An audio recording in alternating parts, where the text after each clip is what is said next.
Good afternoon, everybody. Good to see all of you. Thanks for coming today, as always.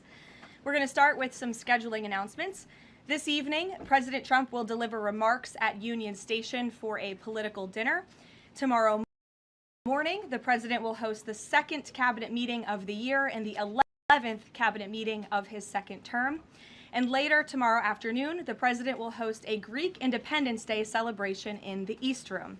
On Friday, the president will celebrate National Agriculture Day alongside nearly 1,000 farmers who are coming in from across the country for the first event of the season on the South Lawn, so pray for good weather, to highlight the president's successful policies in support of America's farmers, including efforts to lower input costs, open new trade markets, bolster the farm safety net, double the death tax exemption, end taxes on rural property loan interest, and create rural opportunity zones. Also, I'm pleased to announce that President Trump's meeting and long-awaited meeting with President Xi in China will now take place in Beijing on May 14th and 15th.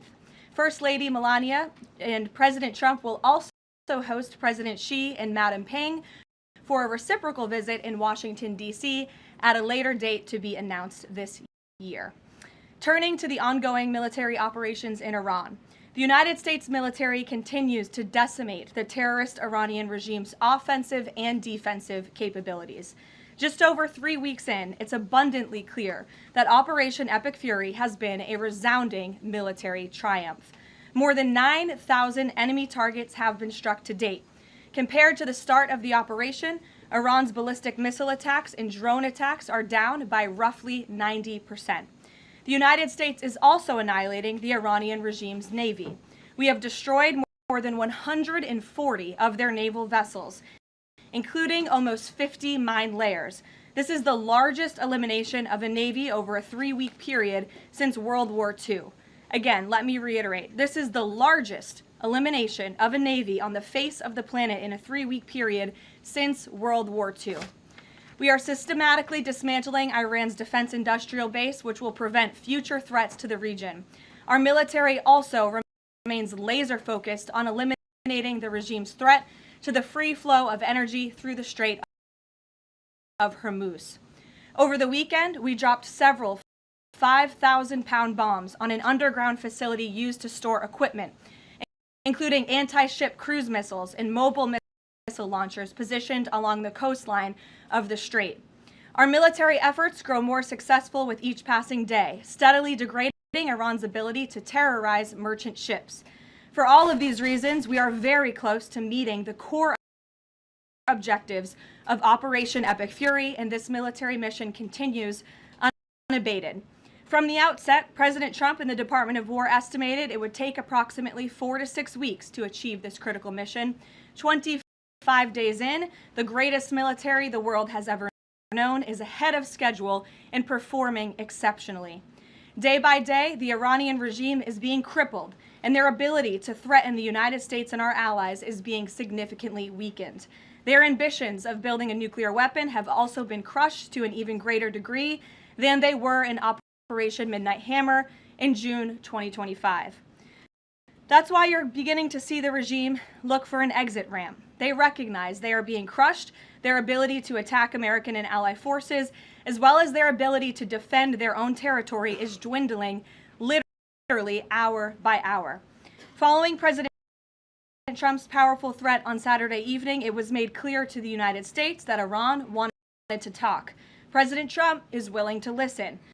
As President Trump announced on Monday, the United States has been engaged over the last 3 days in productive conversations, which led the president to temporarily instruct the Department of War to postpone planned strikes against Iranian power plants and energy infrastructure only. The remaining elements of the Iranian regime have another opportunity to cooperate with President Trump, permanently abandon their nuclear ambitions, and cease actively threatening America and our allies. But the president's preference is always peace. There does not need to be any more death and destruction. But if Iran fails to accept the reality of the current moment, if they fail to understand that they have been defeated militarily and will continue to be, President Trump will ensure they are hit harder than they have ever been hit before. President Trump does not bluff, and he is prepared to unleash hell. Iran should not miscalculate again. Their last miscalculation cost them their senior leadership, their Navy, their Air Force, and their air defense system. Any violence beyond this point will be because the Iranian regime refused to understand they have already been defeated and refused to come to a deal. Here at home, we are now on day 40 of the Democrats' shutdown of the Department of Homeland Security. Democrats in Congress are forcing American travelers to wait in hours-long lines at airports across the country, robbing TSA officers and other federal workers of their hard-earned paychecks that they use to feed their families, and causing billions of dollars in damage to our economy. A father of 3 recently told CBS News that he felt he had no other choice but to quit his job as a TSA officer and find other work as the Democrats' shutdown of DHS continues. This is the quote from the father, and I encourage everyone to listen. "I think the hardest thing is seeing the struggle that my wife was going through and not trying to bring more stress to her," the father of 3 said, "but seeing her cry every night, how am I going to feed my family? How am I going to survive?" For the Democrats in Congress, the cruelty of this shutdown is the point. Nearly 500 TSA officers have quit since the Democrat shutdown began. President Trump, to alleviate this pressure, made the decision to send some of our amazing ICE agents to help alleviate that stress and address the long wait times. And for all of the critics of this solution a few days ago when it was proposed by the president, it is yielding results. Wait times have improved since ICE arrived, and they are doing everything in their power to help their fellow federal service members. But it's important to take a step back and remember, why is this even happening in the first place? For nearly 6 weeks, Democrats in Congress have kept DHS shut down because they care more about illegal aliens than American citizens. You have Democrat elected representatives in states across the country who are willing to inflict massive pain on their own constituents to fight for illegal aliens who broke our nation's laws to come here. In recent days, we saw the deadly consequence of this deranged policy of Democrat open borders and an illegal alien-first agenda. A beautiful 18-year-old girl, Sheridan Gorman, she was shot and killed in Chicago last Thursday morning while walking in a park with friends. The suspect in custody for murdering her is a Venezuelan illegal alien who was caught and released at the border by the Biden administration in May of 2023. Why would the Biden administration catch and release a Venezuelan illegal alien? That is not happening anymore under this president. But there are still tens of thousands, if not millions, of these illegal aliens in our country who seek to do harm to innocent Americans, like this beautiful young woman whose family will now never be the same because of her death. To make matters even worse, this monster was also released from local custody again after a shoplifting arrest, where? In the sanctuary city of Chicago in June of 2023. Again, another innocent American citizen had her life stolen from her because Democrats embrace reckless open border policies and reckless sanctuary city policies which put criminals back into American communities. How many more Americans have to die before the Democrats end this madness? President Trump's position is very clear. He wants the federal government opened, he wants the Department of Homeland Security funded, and he wants the Democrat shutdown to end immediately. The president will also continue to call on Democrat leaders in sanctuary cities and states like J.B. Pritzker, where this young, beautiful girl was murdered, to cooperate with ICE and stop releasing illegal alien criminals into American neighborhoods. It is for the safety of every American citizen, including all of the people in this room. With that, I will take your questions, and here in our new media seat today, we have Gabe Fleischer. Thanks, Karoline. Thanks, Gabe, for being here. Thank you. I have 2 questions for you. First, if the war in Iran continues past this current round of peace talks, and with thousands of troops on their way to the Middle East, is there a point, either a number of ground troops or a number of days, at which the president will consider seeking authorization from Congress? Well, as you know right now, that formal authorization from Congress is not necessary because we're currently in major combat operations in Iran. The Department of War and the President, as I said, estimated about a 4 to 6 week timeline for the full completion of these military combat operations. We're again on day 25 today. And as a courtesy, nevertheless, the administration did notify Congress the Gang of Eight ahead of the launch of the operation 25 days ago. And we've also had our top national security officials go to Capitol Hill to brief lawmakers, again, out of courtesy and out of respect for them. So at this moment, it's unnecessary, but of course, the president and this administration will always abide by the law. Gabe, or do you have a follow-up? Yes, sure, go ahead. Second question. In my reporting, I speak a lot to young voters, many of whom voted for President Trump for the first time in 2024, hoping to have no more wars and to have lower prices. Now, with the war taking place and with gas prices going up, curious what President Trump's message would be to those voters who kind of swung into his coalition in 2024, but maybe don't feel the administration's going as they had expected. President Trump is doing this for you. He's doing this for young people so that we are no longer threatened by a rogue terrorist regime in the Middle East that seeks to kill the brave men and women who serve in our country in the Middle East, many of them young people themselves, young men and women who serve this country honorably in uniform and have been threatened, killed, and maimed by the rogue Iranian terrorist regime for 47 years. President Trump finally had the courage to step up and do what's right by our national security, our homeland security. As for the temporary short-term fluctuation in gas prices, the president has said once these combat operations are over, this administration is going to continue to unleash American energy dominance. We're continuing to do that every day, and we're going to see prices at the pump go back down, just as we have over the past year because of this president. And don't think for 1 second if the Democrats had their way, gas prices would be, as they were under the previous administration, the Biden administration, record highs. This president is keeping them as low as he can during this short-term combat operation, and they're going to go right back down when this is over. Thank you. Gabe. Thank you, Karoline. Just within the past few hours, Iranian state TV has said that Iran has rejected the U.S.'s 15-point plan to end the war. What's the White House's response to that, and have these talks hit a dead end? They have not. Talks continue. They are productive, as the president said on Monday, and they continue to be. However, I saw a 15-point plan that was floated in the media. I would caution reporters in this room from reporting about speculative points or speculative plans from anonymous sources. The White House never confirmed that full plan. There are elements of truth to it, but some of the stories I read were not entirely factual. So I am not going to negotiate on behalf of the president here at the podium. What I will tell you is these talks are ongoing.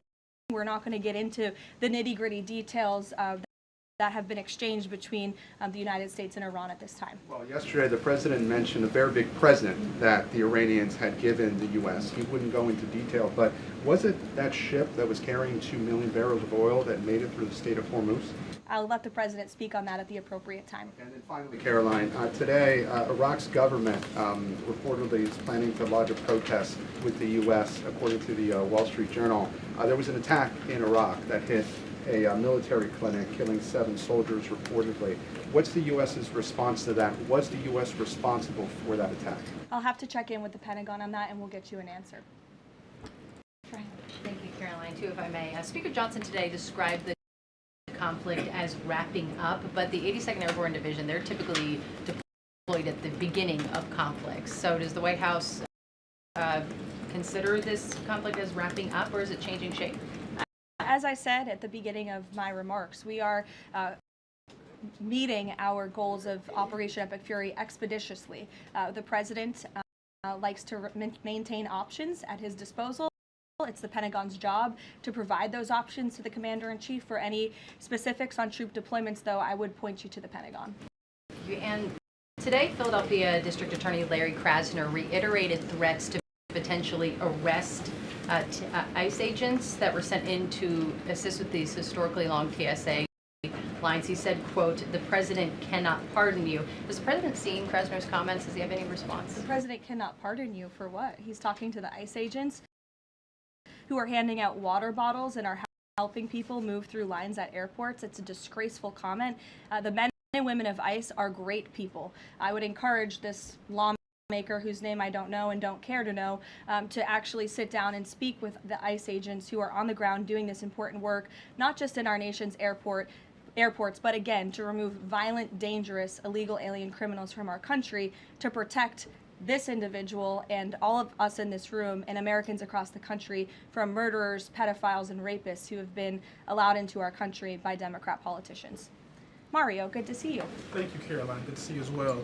Just given that the president postponed his original trip to China because of the war, should we infer that the war will be wound down and concluded by the time of that May 15th, 14th visit? Again, as I've said, we've always estimated approximately 4 to 6 weeks, so you could do the math on that, Mario. But we do look forward, I know the president looks forward to going to China on May 14th and 15th. And of course, as always, we'll provide additional logistical details to all of you in the media for that trip, who I know look forward to coming with us as well. One follow-up. Was that a precondition? Did the two leaders speak about the conclusion of the war? Was that a precondition for them to have this rescheduled meeting? No, there was a discussion about the rescheduling of the meeting between the president and President Xi. President Xi understood that it's very important for the president to be here throughout these combat operations right now. He understood, obviously, the request to postpone and accepted it, which is why we have new dates on the books, and I'm happy to announce those to you today. Jennifer. On the negotiations with Iran, are there still face-to-face talks planned perhaps in Pakistan? And who do you think would probably be going? Again, I've seen a lot of speculation and reporting about potential talks that could happen later this week. Nothing should be deemed official until it is announced formally by the White House. I would not get ahead of our skis on reporting about any talks this weekend until you hear directly from us. Does the president think that all of the allies will go along with whatever the U.S. concludes with these Iranians? Are you expecting that Israel and all the other allies will follow whatever agreement is made? I think the president has shown that he is absolutely the leader of the free world, the head of the most powerful military in the world, and in various examples, so the 12-day war between Iran and Israel, the ceasefire between Israel and Gaza, the president has shown a very unique skill at getting our allies to get on board with what's in the best interest of the United States, but also the world in cases of foreign policy like this. Ed. Yeah, thanks, Caroline. So, is there a time frame as to when the first oil tanker can go through the Strait of Hormuz freely? It's a very good question, Ed. I don't have a specific timeline for you today, but it's obviously something the administration is working towards as quickly as we can. And with respect to oil, as you know, the administration has taken a number of actions to stabilize the markets. We directed the U.S. DFC to offer reasonably priced political risk insurance for takers through the strait. We issued that temporary waiver to allow countries to purchase sanctioned Russian oil to alleviate global pressures. We're working with the IEA to coordinate the release of another 400 million barrels. We issued that 60-day Jones Day Act waiver. And then just today, EPA Administrator Lee Zeldin, if you missed it, in consultation with the Department of Energy, announced a temporary emergency fuel waiver to allow nationwide sales of E15, gasoline blended with 15% ethanol, to remove all federal impediments to selling E10 gasoline across the country. The emergency fuel waiver will temporarily waive the summer low volatility requirements and blending limitations for gasoline to provide additional flexibility to the fuel marketplace. So as far as tankers through the strait, something we're tracking very closely, but obviously the administration is coming up with creative new solutions by the day to keep the price of oil stable, something the president wants to see. And I know Secretary Bessent, Secretary Wright, Secretary Burgum, EPA Administrator Zeldin are all working together closely to find ways to do that. The president gave that 5-day timeline for pause in operations. Would a tanker going through the Strait of Hormuz be one of the conditions that he would extend that? That's only something the President of the United States can answer. I won't get ahead of him. How about on TSA? Can I ask you about the TSA lines? Sure. Are the TSA lines, we've all seen the video of that from various airports, is that going to be what ends the stalemate in Congress to get DHS funded? Well, look, it's the Democrats who have led to this stalemate over the past 6 weeks. The president and the Republicans' position has been very clear. Fund the Department of Homeland Security. And we've attempted in good faith numerous times, both the president himself and lawmakers on the Republican side on Capitol Hill, to go to the Democrats with reasonable offers, with real solutions. They'll ask for something, we'll give them that concession, and then they say, oh wait, that's not enough, actually. So I think that's why I said earlier, the cruelty is the point. They want this chaos. They want to distract, I think, from the success of our military overseas right now, totally obliterating the Iranian regime. And it's very unfortunate because because there's only the only people that are suffering from this are the American people. And I hear that Democrats might be flying out of town tomorrow. How convenient and lovely of them that they get to go to the airport and that they'll get to go home to their families. When you have families, TSA workers who are suffering, you have people across the country who are missing flights for funerals and for work commitments because of Democrat politicians on Capitol Hill. Mary, in the back. Thanks, Caroline. Glad to see you have a seat now. I do. Thank you. Is the White House satisfied with Republican leadership's efforts on the Save America Act?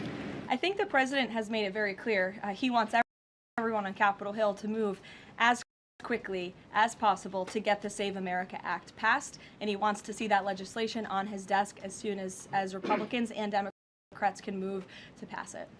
But are there any lawmakers in Congress that the president is frustrated with on this matter and feels could be doing a better job? I think the president wants to see everybody on Capitol Hill move faster all the time. That he wants everyone in this town to work at Trump speed like we do here at the White House. We'll go to Karen. Caroline, 2 questions on Lebanon, if I can.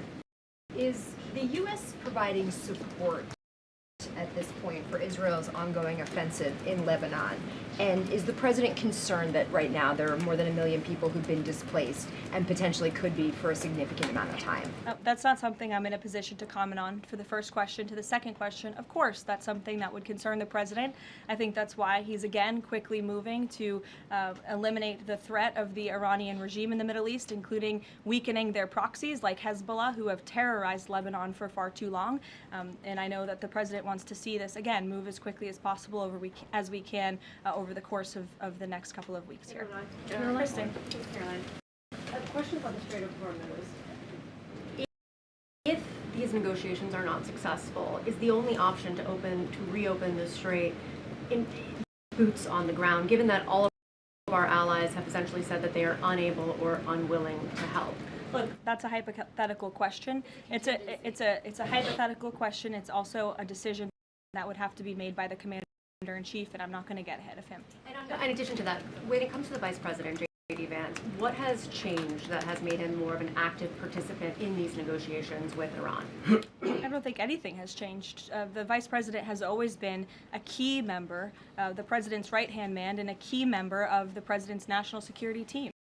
He's been part of these discussions throughout this entire course of the administration with respect, again, to the 12-day war that the president and his national security team negotiated a solution to, with respect to the ceasefire between Israel and Gaza and the release of the hostages, which there was a lot of criticism that couldn't get done, and it did. The vice president has been by the president's side every step of the way, and any reporting otherwise is just completely false. I see him in the room. Again, the president seeks his counsel on all matters, both foreign and domestic. Can you just tell us who exactly the U.S. is negotiating with in Iran, and why the U.S. and this administration trusts that person? Again, as I said to Gabe's question earlier, we're not going to get into the details of these negotiations and conversations that continue to take place, as of course you can imagine. They are very sensitive diplomatic discussions. And I would reiterate, I do recall giving all of you the same answer when we were negotiating the ceasefire between Israel and Gaza. Gave you the same answer throughout the 12-day war between Iran and Israel. Gave you the same answer with respect to many of the other global conflicts that this administration has negotiated solutions to. President Trump is going to give his diplomats the freedom that they need to have these sensitive diplomatic discussions without negotiating and litigating them through the news media.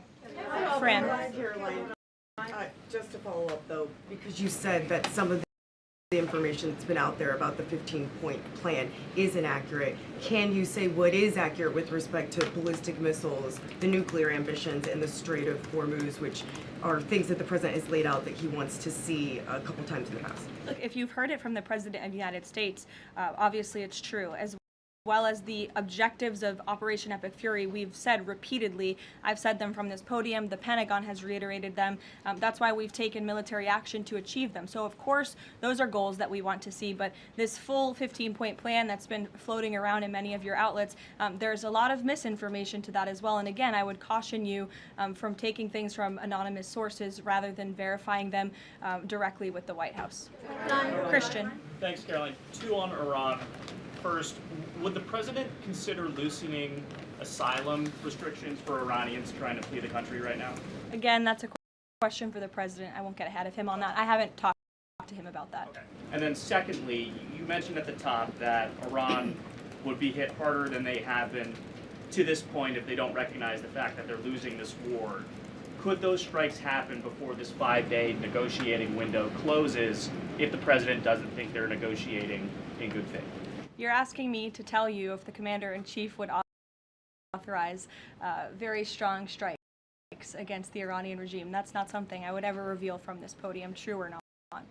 Phil. Here, in the back. Thank you, Caroline. I was wondering if you would respond to some of this criticism of the administration from past allies like Joe Kent, who have said that the president's red line shifted from Iran cannot obtain a nuclear weapon to Iran cannot pursue nuclear enrichment. What is the administration's response to that criticism? I think the president and I have both strongly responded to the criticism by Mr. Kent, who unfortunately resigned in disgrace and accused the president of basically being controlled by foreign countries and foreign manipulation, which is a ridiculous and laughable assertion. So his accusations have zero credibility as far as this White House is concerned. The question of the red line shifting from no nuclear weapon to no nuclear enrichment, is there any substance to that argument? I think the president has been quite clear in what he wants to see from the Iranian regime, which is why he chose to launch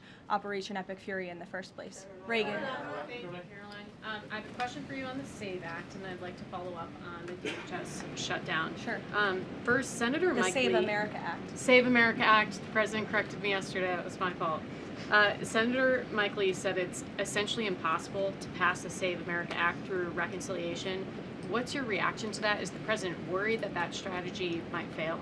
I think he's willing to try all strategies. I spoke with him about this yesterday, and he said if we can make it work through reconciliation, let's absolutely do that. These, again, are common sense policies that are backed by the vast majority of voters across this country. The only people in this country who don't support them are politicians on Capitol Hill, and you all should ask them why they don't want voter ID, why they don't want proof of citizenship to vote in our nation's elections. Again, these are common sense proposals that are wildly popular, and the president is willing to use any means necessary to get this legislation passed and onto his desk. And then on the DHS shutdown, do you expect deportations to decrease while ICE is in the airports? And what are the trade-offs of having ICE in the airports right now? Well, to address this obviously short-term problem and the chaos that has been sowed by these Democrats on Capitol Hill, to address the lines and to get Americans traveling and get them to where they need to be. So the president, I think this was a creative solution, again, that was criticized, but we have seen wait times decrease, not as much as we'd like. Hopefully they will continue to, but at major airports over the course of the last few days as ICE has been facilitating with travelers in these airports. Sure. Thank you, Caroline. On March 6th, the president said in an interview with Reuters that the U.S. should have a role in choosing Iran's next leadership. Now that we're almost 4 weeks into the operation, is that still the president's assessment of where it should go? As I've said repeatedly, I think the president obviously believes the United States wants to have someone in leadership position in the Iranian regime that will be much more favorable, that will be willing to work with the United States, that will no longer chant death to America. These would obviously be good common sense things for the United States and for our allies. I think that's what the president meant when he spoke with Reuters that day. Go ahead. The president yesterday said that he had achieved regime change in Iran because the regime has changed. In terms of... I mean, has it not? Well, the leadership... Their entire leadership has been killed, and nobody has really seen or legitimately heard from this alleged new leader. So wouldn't you say there's been a change in the regime? There's been a change in leadership. I mean, do you feel as though... There's been a change in the regime leadership, which is what the president said. So thank you for confirming he was right. I mean, do you feel as though you've achieved leadership level or the personnel in place right now in Iran that you're satisfied with? I mean, have you... I think it's too soon to say. In terms of highly enriched uranium in Iran right now, is your expectation, I mean, the stated desire of the president has been to prevent nuclear weapons. Is your expectation that the end game here is that eventually Americans will be in possession of that uranium, or you'll somehow have some direct control over the highly enriched uranium that could be used to develop it? Again, this is a point of conversation that continues. I think you know the means in which the United States would have to take in order to achieve that goal, and that's a decision for the president to make. Brian, good to see you, Brian Glenn. Good to see you as well. Does the White House have a comment on a letter that was sent from Congressman Raskin to the DOJ alleging that the DOJ recklessly released damning information in regards to President Trump's documents? Yes, I saw that letter from Congressman Raskin this morning, who I would add has zero credibility, and this letter was clearly a cheap political stunt. What the congressman did here, Brian, and for everyone in the room who's hopefully not reporting on this as fact, is that he took untrue and salacious claims in a memo that was produced by Jack Smith, who has been completely discredited for his lawfare and his witch hunts against this president, and that information was unverified. It never even made it into the indictment because it was so unverified. And what happened to that indictment anyway? It was thrown out. And Jack Smith has been proven, again, to be a prosecutor on a witch hunt against President Trump. He tried to throw him in jail ahead of the 2024 election. The Biden Department of Justice was fully on board with this lawfare campaign. And in fact, this story that was concocted by Congressman Raskin was so ridiculous, I understand his communications team reached out to some outlets in this room who responsibly said, we're not going to write this because this is just too much. However, of course, MS Now did write that story this morning because they continue to be left-wing propaganda for the Democrat Party. But I think Jack Smith has been proven to be a liar and a fraud, and this is, again, a cheap political stunt from a Democrat on Capitol Hill who I think wants to get himself on cable television. Thank you all very much.